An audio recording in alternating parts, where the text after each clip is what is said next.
नमस्कार दोस्तों, आज गुरु पूर्णिमा है।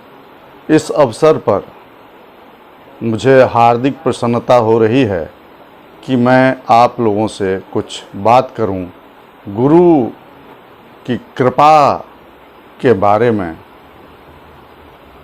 गुरु की महिमा के बारे में चर्चा करूं। दोस्तों, आज मैं जो भी हूं और कल जो भी होऊंगा उसमें हमारे गुरुओं की असीम कृपा है, उन्हीं लोगों का आशीर्वाद है जिसकी वजह से हम जिंदा हैं, हम खुशी से रह पाते हैं, हमारा जीवन हल्का सा महसूस होता है। कहते हैं ना, बिनु हरि कृपा मिलहि नहीं संता।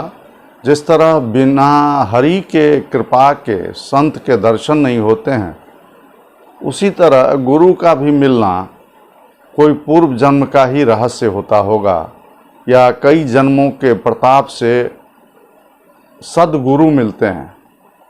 गुरु कौन है? जो अंधकार को, जीवन में जो सवाल है, कई तरह की समस्याएं हैं, उससे जुड़ी हुई जो प्रश्न हैं उसका हल क्षण में बता दे। और ऐसे गुरु बहुत ही पुण्यात्मा को ही मिल पाता है। जैसे आपने रामकृष्ण परमहंस के रूप में देखा, वो विवेकानंद के गुरु हुए। उन्होंने यहाँ तक कहा कि जब रामकृष्ण परमहंस से विवेकानंद मिलने के लिए गए तो विवेकानंद से उन्होंने कहा कि प्रभु, मैं तो आप ही की राह जो रहा था, आप इतने दिनों से कहाँ थे? आप तो नारंग स्वामी के अवतार हैं। तो वो प्रसंग आता है कि नारंग स्वामी के अवतार वो थे, ये रामकृष्ण परमहंस समझ गए। तो उनका पूर्व जन्म का एक वैराग्य से जुड़ा हुआ जीवन था, महात्मा थे, सत्संगी थे। तो उनका फिर जो पुनर्जन्म होता है तो उनका गुरु भी रामकृष्ण परमहंस होते हैं। तो गुरु, मैं समझता हूँ, किसी को प्राप्त होता है सद्गुरु, तो इसमें पूर्व जन्म के तपस्या का भी परिणाम होता है। किसी न किसी जन्म में आप उनसे जुड़े होते हैं। ये महसूस करने की चीज़ें होती हैं भाइयों। सच्चाई तो ये है कि बिना गुरु के ज्ञान संभव नहीं है।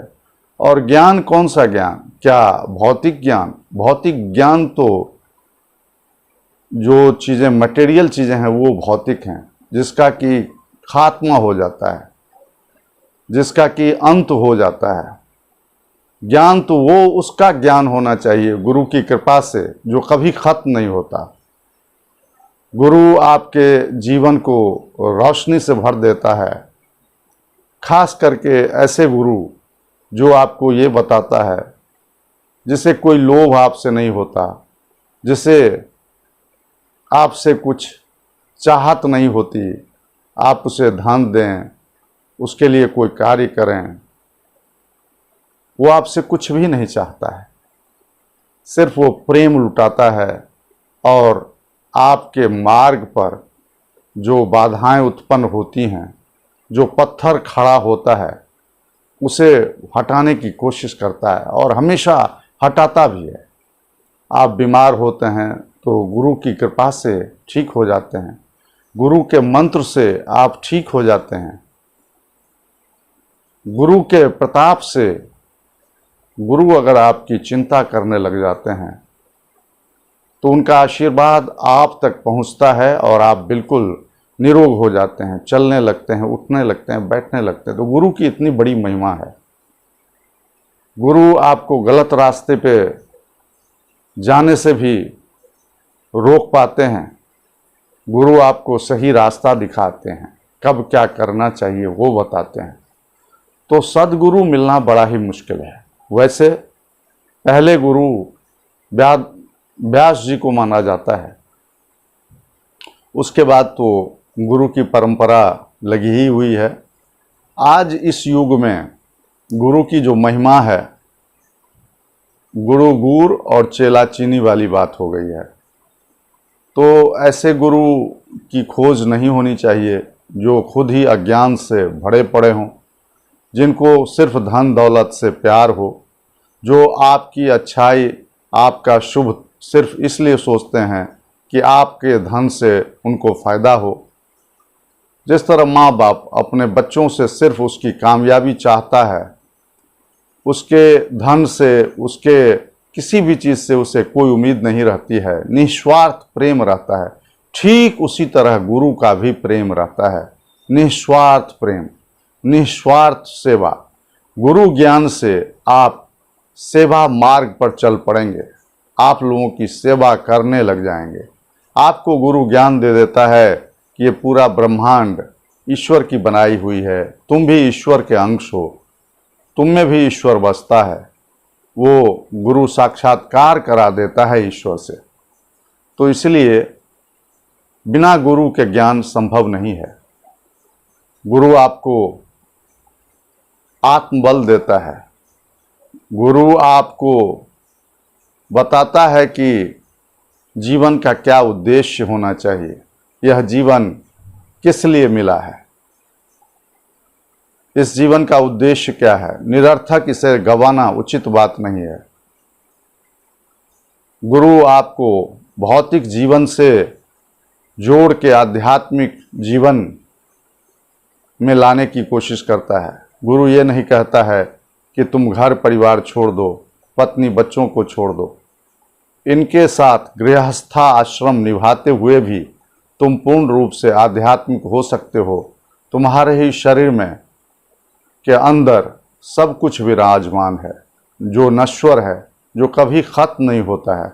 उसे एहसास करने की बात है, उसे देखने की बात है, उसको समझने की बात है, उसमें विचरने की बात है, उसमें यात्रा करने की बात है। उसको इनवर्ड जर्नी कहते हैं। वास्तव में दोस्तों, अगर हम अपने अंदर ही यात्रा करें तो हम उस स्थान तक पहुंच सकते हैं जहां सिर्फ आनंद ही आनंद प्राप्त होता है। तो गुरु हमें आनंद कहाँ पर स्थित है, कहाँ पे ईश्वर स्थिति है, कहाँ पे ईश्वर विराजमान है, इसी भौतिक शरीर में। तो भौतिक और आध्यात्मिक दोनों चीज़ों का मिलन है हमारा शरीर। उतना ही शरीर भी महत्वपूर्ण है, इसलिए शरीर भी स्वस्थ रहना चाहिए और मन को भी पवित्र रहना चाहिए। अच्छे स्वस्थ शरीर में ही स्वस्थ मन विराजमान होगा और जो भी आप करेंगे आपका जीवन खुशियों से भर जाएगा। तो अंदर की जो यात्रा है वही आपको गुरु बताता है। तो गुरु की महिमा अपरंपार है। तो गुरु जो बताता है, गुरु की अवहेलना नहीं करनी चाहिए। गुरु सन्मार्ग ही बताता है और ऐसे गुरु भाग्यशाली लोगों को मिलता है जिनको कि आत्मदर्शन होता है, जिनकी कृपा से मनुष्य को अपनी स्थिति का, अपने अस्तित्व का, अपने रहस्यमय जीवन का, अपने आनंदमय स्थिति का, अपने ईश्वर तत्व से परिचय होता है। ये गुरु ही करा सकता है। तो गुरु की महिमा अपरंपार है। आज के इस दिवस पर मैं उन गुरुओं का कृतज्ञ हूँ जिन्होंने मुझे भौतिक जीवन की बात बताई और जिन्होंने मुझे आध्यात्मिकता का दर्शन कराया, आध्यात्म से परिचय कराया। मैं उनका सदा ऋणी हूँ और आभार प्रकट करता हूँ। और गुरु गुरु होता है, गुरु से बढ़ के कोई नहीं। कहा भी गया है, गुरु ब्रह्मा गुरु विष्णु गुरुदेवो मनु महेश्वर, गुरु साक्षात परम ब्रह्म परमेश्वर, तस्मै श्री गुरुवे नमः। तो गुरु की महिमा अपरंपार है। तो इस बात को हमेशा हमें याद रखना चाहिए। बहुत दिनों के बाद आप लोगों के बीच में आया हूँ, त्रुटि के लिए क्षमा चाहूँगा, पर सबके जीवन में एक गुरु होना चाहिए, एक दिग्दर्शक होना चाहिए, एक सद्गुरु होना चाहिए। ये तो मैं आप लोगों से कहूँगा। गुरु के नहीं होने से जैसे मरुभूमि होता है उसी तरह जीवन हो जाता है। मरुभूमि में